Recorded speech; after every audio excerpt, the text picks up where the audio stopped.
Have you ever seen a disgusting layperson give the deck an overhand shuffle and then smush the cards together like this? It makes you want to punch them, especially because it doesn't do anything to the deck.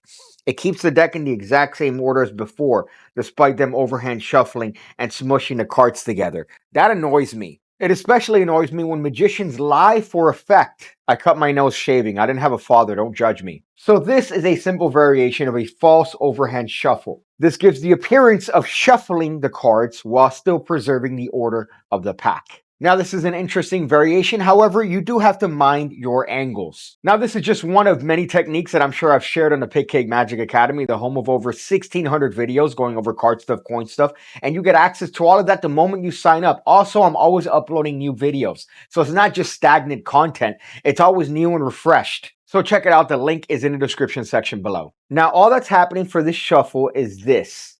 You see that? You see what's taking place? Nothing.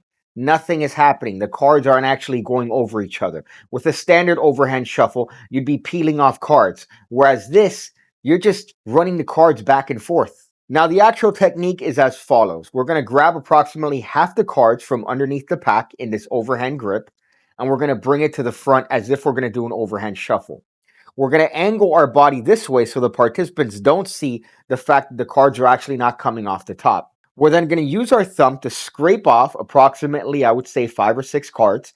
And we're going to keep doing this until we don't have any cards left in our right hand. Now, you're more than welcome to repeat this. And all this is doing is giving the deck one single cut. So every time you're doing this, all you're doing is essentially just cutting the cards once. So if you have a stacked deck, this is a great technique to use because all you're doing is cutting the deck. Now, if you want to get the deck to new deck order, all you have to do is just cut to the original face card of the deck. In this case, it was a joker. Cut that to the front and the deck is in new deck order or in whatever order you happen to have it stacked in. Now, if you want to do this as a full deck false shuffle, all you have to do is just cut the cards first. So I'm going to use my dirty little finger here to lift up on approximately half the cards.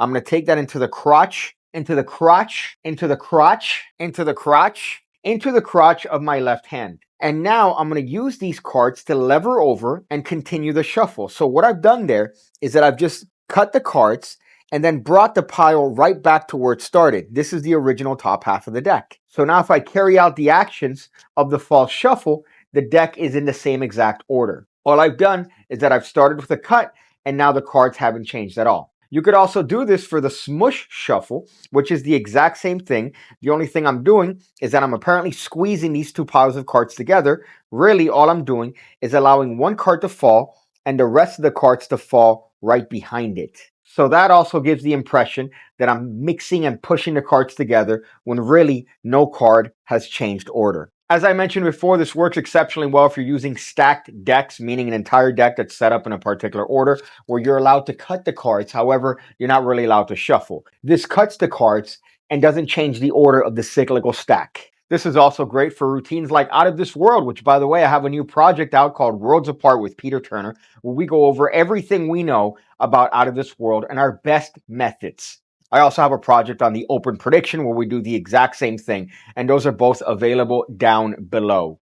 I mean in the description section, not my penis. I keep mentioning my penis. Maybe that means I have some sort of complex. Now, I'll be making my fun way to Blackpool, England this year. I already booked the flight. I'm not excited. I haven't gotten a ticket yet because the ticket's so fucking expensive. My goodness, it's like, what, $300 for me to walk around in a dealer hall and get sold on magic tricks? Either way, I will be going to Blackpool, so make sure to say hi to Piggy if you happen to see him walking around looking hammered, because I will be hammered. You again, when I see you again, when I see you again, when I see you again, when I see you again, when I see you again, when I see you again.